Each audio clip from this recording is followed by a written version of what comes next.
Ang ganda naman ng libro na isinulat ni Dr. Jose Rizal. Oo nga eh. Sana makita ko si Crisostomo Ibarra.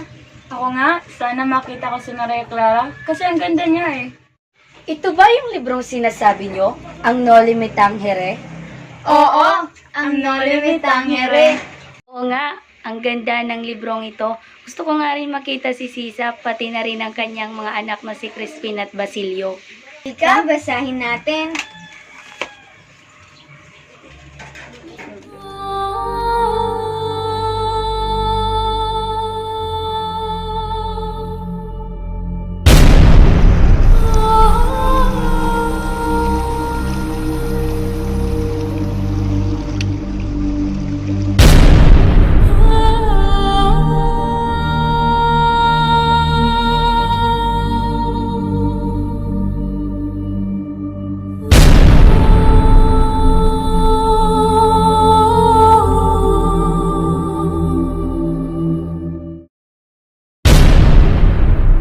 Sa pagbukas ng aking mga mata ay aking nakita.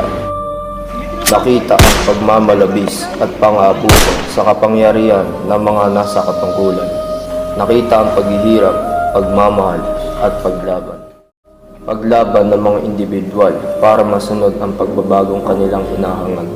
Pag-aangad na maganda para sa ating inang bayan.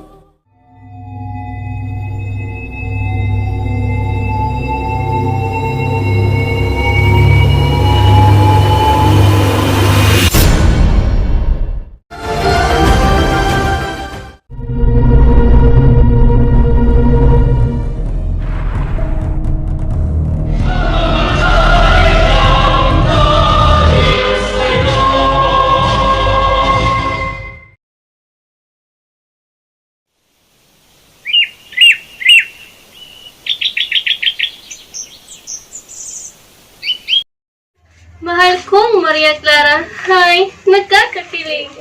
Anak ko, hindi ka ba nagsasawang basahin ang liham na iyan? Hindi po, Papa, dahil ang liham na ito ay parang tinapay na binubusog ang aking puso't kaluluwa.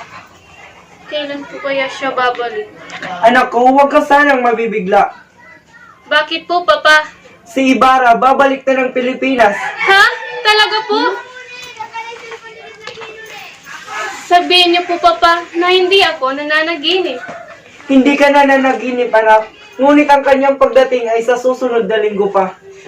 Masayang masaya po ako, Papa. Kinaya ko nga po maghintay ng 7 taon. Ano pa kayang 7 araw? Masaya rin ako para sa iyo, anak ko.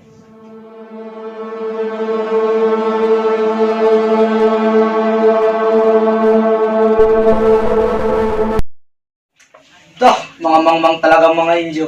Walang modo, nakakabwisit. Padre Damaso, tayo na sa bahay ng isang Indio. Bah, ano naman ngayon? Totoo namang mga mangmang sila.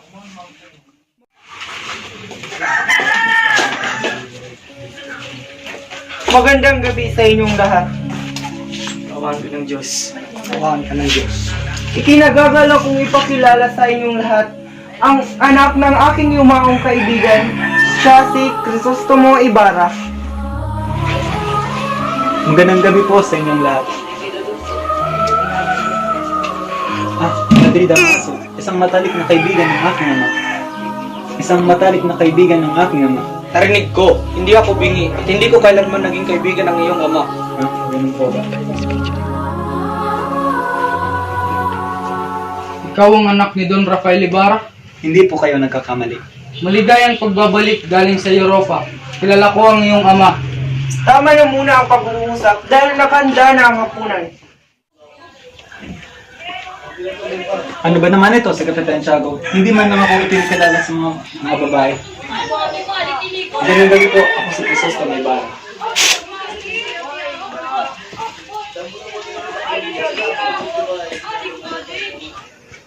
Ay, ano ba? Ganyan ba ang pagtrato mo sa mistisa? Bulag ka ba? Hindi ako bulag. Tinitignan ko lamang ang iyong buhok. Alam kong maganda ako. Pero hindi ibig sabihin na pwede mo nang binyagan ng mamahaling saya ko.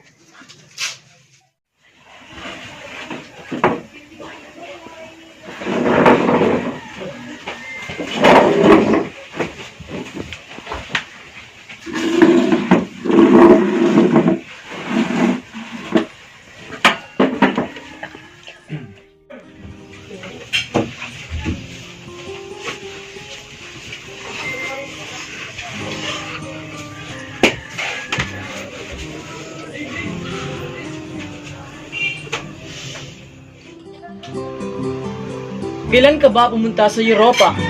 Nakalimutan mo na siguro ang tungkol sa ating bansa. 7 taon ang nakaraan. Sa totoo lang, ay lagi kong iniisip ang Pilipinas. Tila nga yata ako ang kinalimutan nito. Ano naman ang pinakamagandang lugar na iyong nabisita? Pinag-aralan ko ang bawat bansa. At nalaman ko na sa kalayaan at pagkalipin ng bansa nakasalalay ang pagunlad nito. Yun lamang ang nalaman mo. Sayang lamang ang pinunta mo roon. Mauna mo muna ako. Kararating ko lang kanina. At may mga bagay pa akong dapat unahin. Hindi ako papayag. Malapit nang dumating si Maria Clara. Pakisabi na lang po na pupuntahan ko siya bukas ng umaga. Nakita nyo yun? Nakita nyo? Yun lamang ang papala nyo kung pupunta kayo sa Europa. Kung hawak ko naman gobyerno, hindi ako papayag na may magpunta pa roon. Hinata, kilala ko ang iyong ama. Kung kilala niyo ang aking ama, pwede ko bang matanong kung paano siya namatay? Hindi mo ba alam na namatay siya sa bilangguan? Paano naman siya namatay sa bilangguan? Kahit marangal ang iyong ama, nagkaroon din siya ng lihim ng mga kaaway. Nagsimula ang lahat sa isang artilyero. Ang habulin nito ang mga batang ang aasar sa kanya. Kamalasan, nakialam ang iyong ama. Maya-maya ay namatay ang artilyero dahil sa apoplexy. At yun ang dahilan kung bakit nakulong ang iyong ama. Nandito na pala ako. Mauna na ako sa iyo.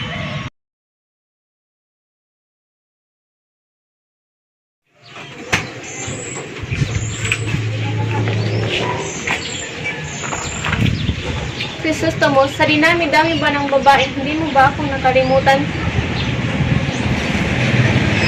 Makalimutan ba naman kita?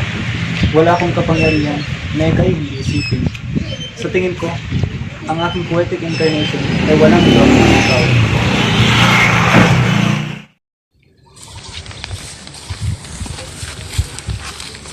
Nandito pala ang puntod ng iyong ama. Doon sa may malaking cross na yun. Hindi ko pala naalala. Pero nasira na ang lupa.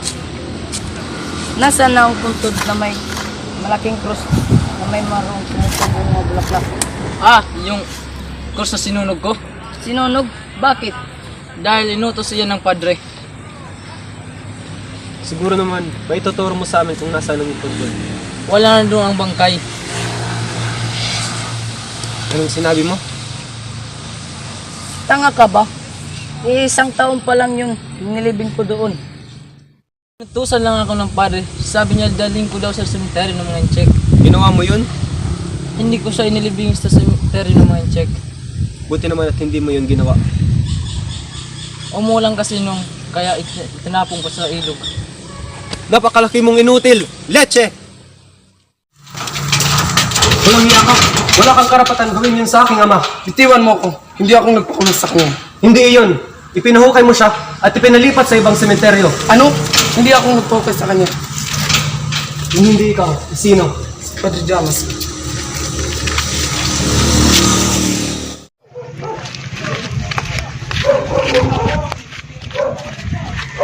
Pwe! Ano ba naman yan? Ang pangit lang dumadaan. Hoy, labandera! Kami ba ang pinariringgan mo? Bakit? Natamaan ka ba? At anong sinabi mo? Labandera? Gusto mo bang laban ko yung kulot mong buhok? Baka gusto mong platsahin ko pa. Hoy, matandang mangkukulam. Kung makapagsalita ka, akala mo kung sino kang maganda. Anong sinabi mo? Gusto mo bang mag-toast tayo? Hindi kita uurungan. Pwede bang tumigil na kayong dalawa para kayong mga bata? Alperes, pagsabihan mo yung asawa mo mukhang mangkukulam.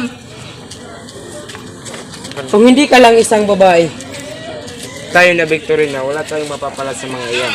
Ang kapal ng mukha mo. Pilay na peking manggagamot. Tiborcio, hindi mo malang hamunin ang mayabang na Alperes na yun.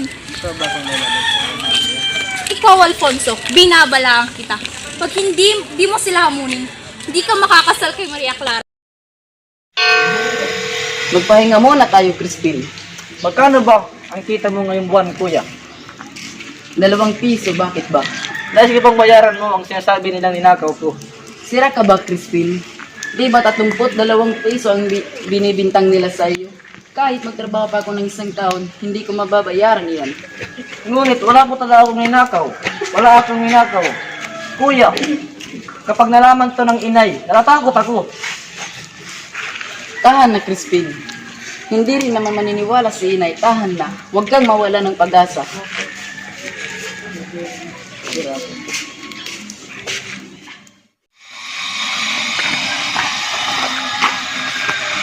Basilio, magsala kang 2 real. Guys, hindi tama kung papatunog ng kampana. At ikaw, Crispin, hindi ka maaaring umalis hanggat hindi mo sinasawling yung mga ninakaw. Ngunit wala po talaga akong ninakaw. Matagal na po namin hindi nakikita ang aming pagbigyan niyo.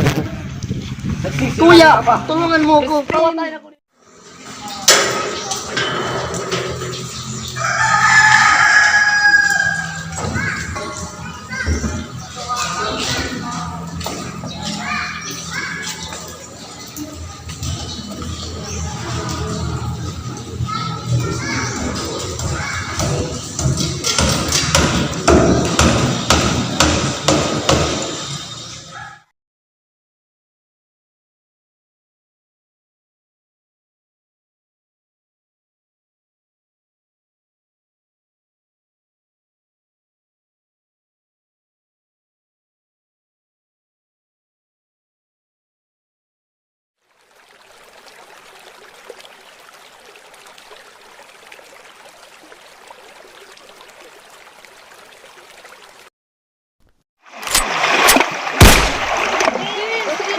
May tinabahan ko si Bill. Anong gagawin natin? Dumayo ka sa Manila sa iyong mga kakilala upang hindi ka huling ng mga Guardia Civil. Eh, paano ka? Kaya ko ang aking sarili. Eh, sige, umalis ka na.